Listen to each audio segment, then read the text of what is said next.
Welcome back.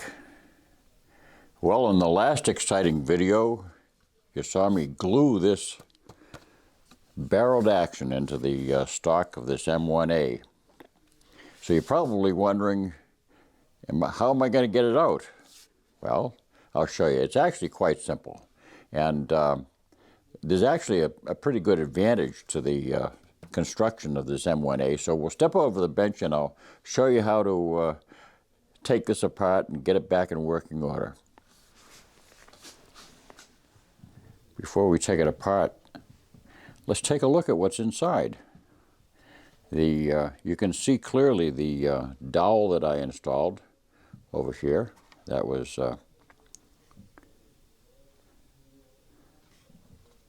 done pretty easily, and you can see the epoxy that I forgot to dye.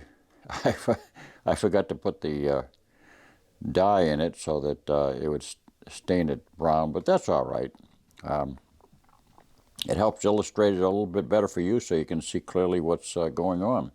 But anyway, in my vise, I've placed a piece of hardwood flooring right here, this oak flooring. You can use even pine would work.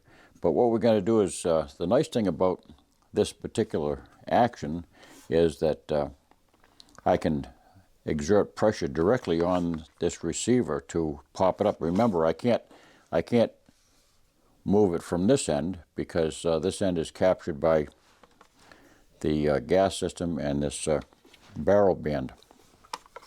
But all we're going to do is endeavor to give it a pop, just a gentle pop, on top of this hardwood block. First of all, I'll apply just gentle pressure and see if maybe that will yield it. Sometimes that's all you need to do, but that's not going to do it. I'm applying pressure with my close to the receiver, so I'm just going to give this a gentle pop, placing my hand on the top here so that I don't lose control of the barreled action. That's all it took. That Kiwi did a nice job. Look at that. There we go. So I'll remove the receiver, and let's take a look at the work that was done with the epoxy. Now, I told you that it was only going to be paper thin, and that's exactly what we've got here. We've got a very paper thin amount of epoxy in the sides there. You know, we're not looking for an extravagant amount of glass bedding. As I said, the glass bedding is only there as a shim to make up for the difference of the tolerances that were left in the manufacturing process. So we've got exactly what we wanted. We have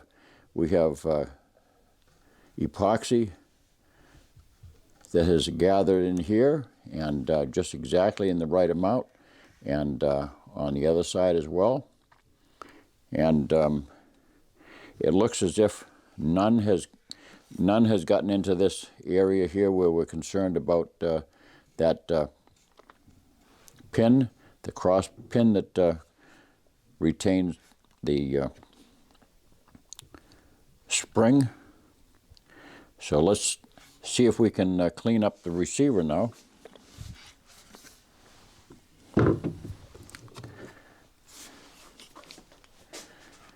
And the receiver looks much as the way it did before I installed it. All we need to do is pop this pin out. So we'll place the barreled action in a vise and knock that out and clean it up. So as you can see, we've got it securely mounted in the pads of the vise, and now we can work on this other end. This should knock out very easily. Remember, we applied a little bit of 5-minute quick setting epoxy in here in these grooves, but there's nothing really holding that. I'm just going to simply take this drift pin, and it's a broad one that'll have a good firm contact. This dowel, remember, wasn't really cemented in. I applied some epoxy in these small spaces that existed after I installed the dowel. But that should pop right out. Just give it a blow with this plastic mallet. There we go. She's gone. And that should have taken pretty much all of the epoxy with it. As far as I can feel, there's nothing left there of epoxy. Now all I have to do is clean up the putty, and that's simple enough to do. I don't even have to do that online. I think you can imagine that.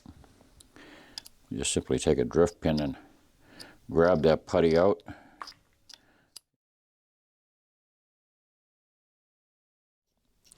Now I'm going to inspect the receiver and see if there's any epoxy bedding material that needs to be removed. We'll take that out with an X-Acto knife. Now I want to show you how easily that pops out. All you need to do is get a X-Acto knife underneath there and just slip it underneath that epoxy, and it just flicks right off. And I'll continue to do that off camera. Nothing to it. With that wax on there as a basically, like I say, it just does nothing but breaks the bond. Okay, just a couple of dots of LSA. Any kind of mineral oil is fine. Just brush it in with your I've got an M16 brush here. You do want to watch and make sure you don't have any pieces of epoxy lingering behind, because if those break off, they can get into your action or get into your magazine or whatever. So clean them up good. It's easy to spot them with a X-Acto knife. Just look carefully and scrape off anything. When it's shiny, that's probably what you got. So wipe off any excess oil. The parkerizing on this phosphated surface basically retains oil. So you don't want to have a shimmering oil. You don't want to have glistening oil. You just wipe it down with oil, and as I've said in the past, that will preserve that steel forever like that. You wouldn't know that any kind of work whatsoever was done to this gun to prepare it for glass bedding. We've got that in great shape. And we'll take a look at that also and see if there's anything that needs to be trimmed up. And there are a few spots. There's a little bit of a raised surface on this side right here. And that's just a matter of trimming that up with an X-Acto knife, which I'll do right now. Just run the knife down and use a pulling stroke so that you don't take it away from the places that it was intended to be, and just flush it up. If you have any epoxy against the recoil surface of that stock reinforcement, you can cut that away, because you want to have steel-to-steel contact. Some epoxy creeps in behind that surface, so I'm just going to cut that away. That's not going to disturb the glass bedding in the least, because the glass bedding is all. I'm pulling away a piece right there. You can see, if I can get that illustrated right here. There's a piece of epoxy along that front steel surface of the yeah, it just flaked off. But that's what you want to get away, because that's not stable. That will eventually depart, and then you're going to have lopsided bedding. So clean up that steel face so that the recoil lugs can come back against that steel face. You don't want to have any epoxy that might shred and cause a problem. And I'm just going to continue to break away anything that I know is not normal. At the bottom of the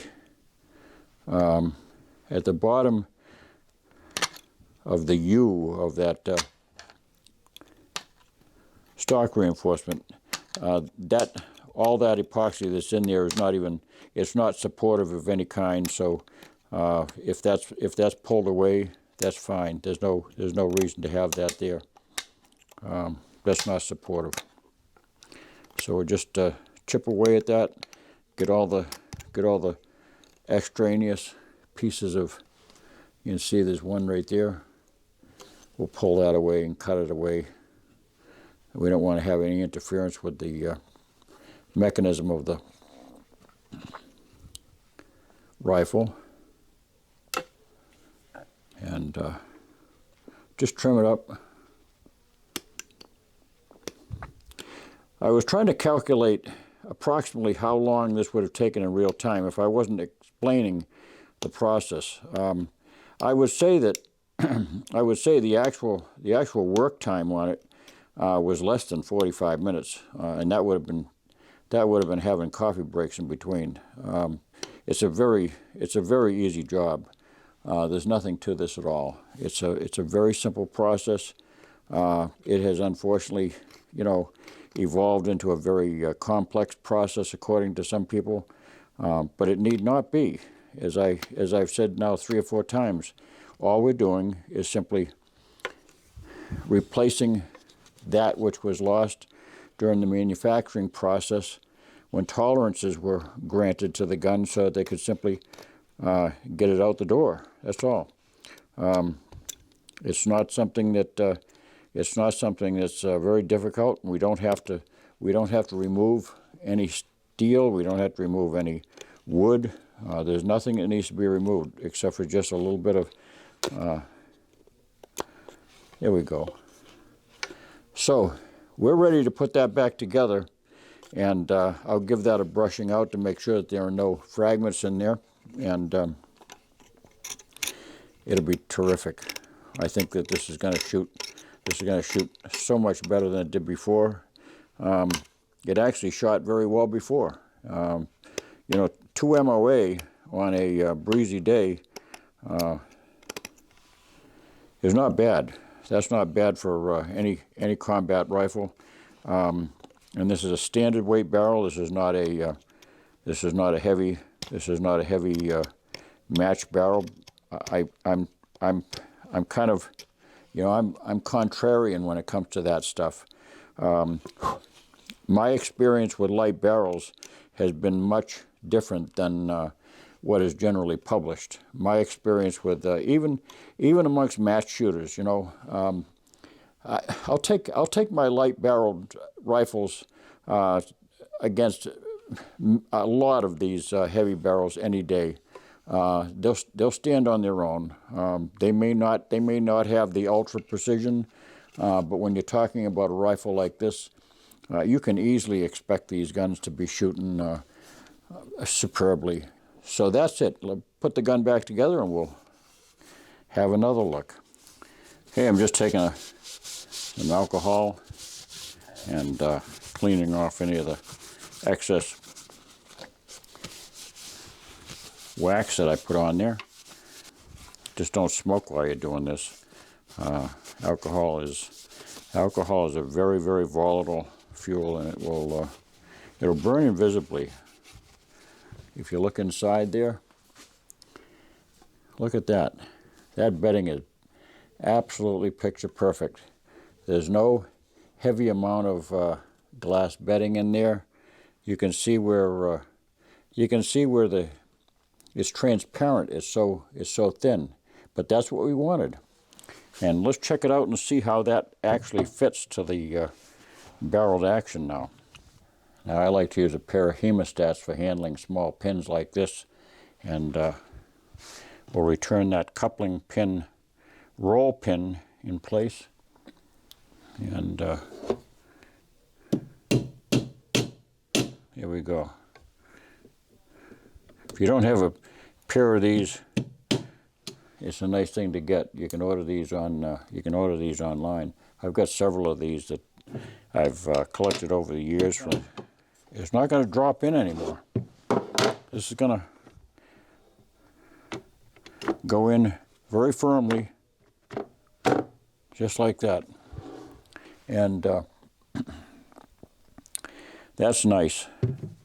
I'll put the trigger guard in it, but if you notice now, before that action wiggled. There's no wiggle to that now. That's absolutely in there solid. There's no side-to-side play. I can't twist it. I can't twist it as I did before. That's absolutely dead tight. I think that's a job that will make this rifle shoot a lot better than it did.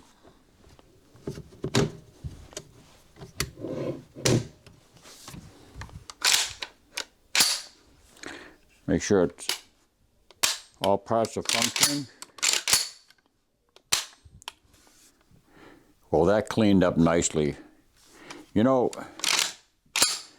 the entire process, the actual work time on this rifle, you know, I did this in real time on video, and then I edited it down so that you wouldn't have to watch every stroke of a knife as I applied epoxy and things like that. But in real time, I did this in less than 35 minutes.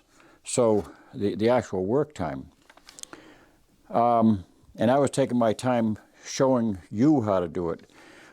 This is not a difficult process. As you can see, it took a minimum of materials. It took a minimum of tools. And really, you know, I've done a lot of glass bedding of rifles in my life. The ones that I enjoy glass bedding the most are this style rifle. And, you know, anybody who tells you that these are the hard ones to do, that's a bunch of nonsense. These are the easy ones to do because you have complete access to the inside. What they're referring to, I suppose, is the way they're doing it. What they're doing is they're taking a hatchet to the gun and tearing out all kinds of material and starting all over again with a bedding system that is foreign to the gun. This receiver is fitting absolutely as tightly as any of those jobs do, and I've retained the integrity of the rifle. All I did was just shim that action so that it fit as tightly as the proverbial Perazzi shotgun or the Holland & Holland rifle. It's tight, absolutely tight. So thank you for watching, and especially for my Patreon donors. Thank you so much. You've really been able to help me get some of these videos up that I've been wanting to do for such a long time. Benny thanks you too, and God bless.